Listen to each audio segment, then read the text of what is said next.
Hello and welcome to this tutorial. In this tutorial I want to show you how you can merge these actors so that you get a static mesh with the whole train.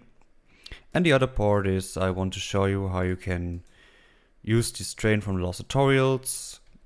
You get in the train, and what I add is that the doors are closing and will open at the next train station.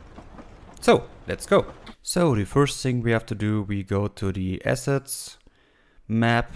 I put the link in the description for this content package, and we have these two trains here, and I want to use this train here. So the good part is it is already grouped, as you can see.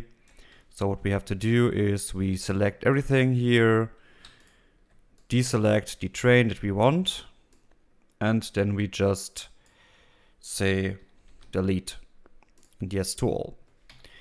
Now we just have the train, and what we have to do is, as you can see, this is all static meshes, and we can remove something that we don't want. So I don't want this one, and also I want to remove all the doors because I want to use them later for the animation, and when we put them into the static mesh we can't move them later.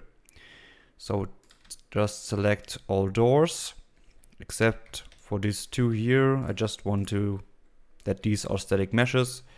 The rest we can delete. And now you can see we have the whole train. And what we have to do now, pretty easy, we just select every static mesh. You can see it's the whole train, and we just say right click, merge actors. So you can see he's selecting everything. Of course, he merged the physics data as well, so that's good as well. So, and then we just say merge actors. He asks where we want to store it. I just call this train and store it in the content package. When we save this, he created new static mesh as the whole train with the collision, with the texture and materials, everything.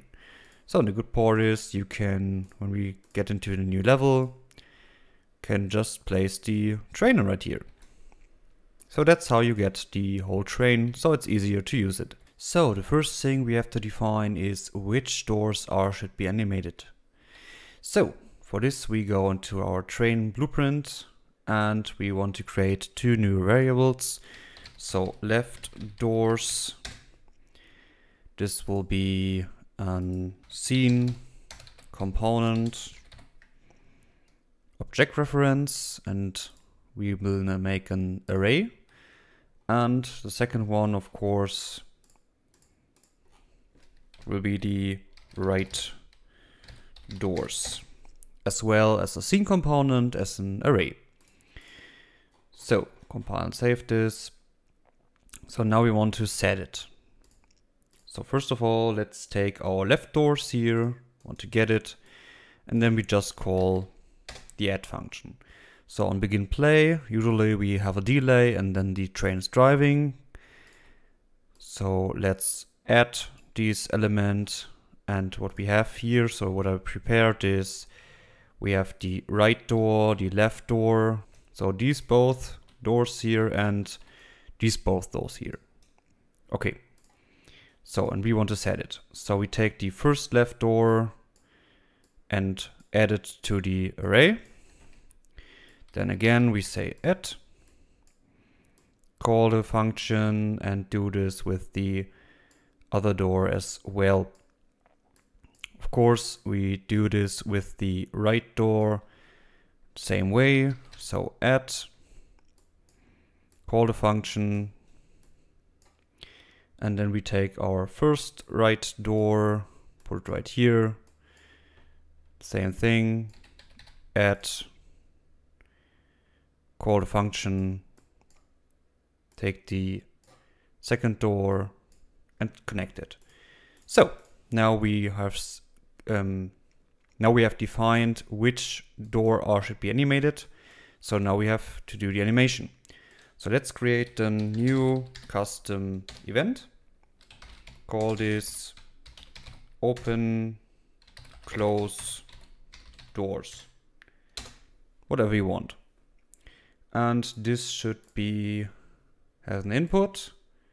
We call this just open. And the open will be in Boolean. So the first thing we need is an add timeline.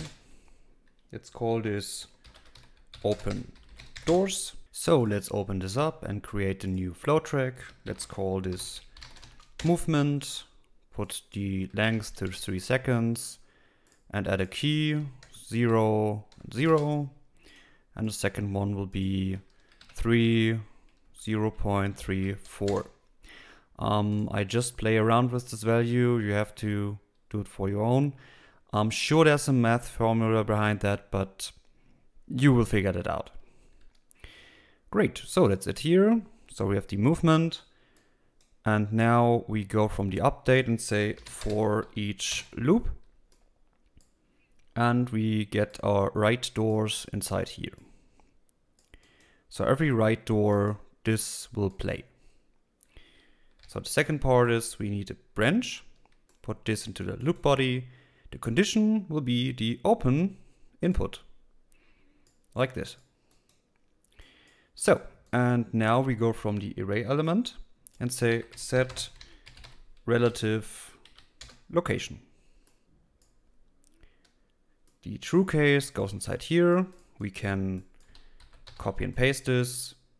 This will be the false case down here. And we put the array element as well inside here. And then we say get relative location, split structure pin. So we have these values here. And what we want to do is we go from the x value and say float plus another float. Here we say split structure pin as well, and as well here.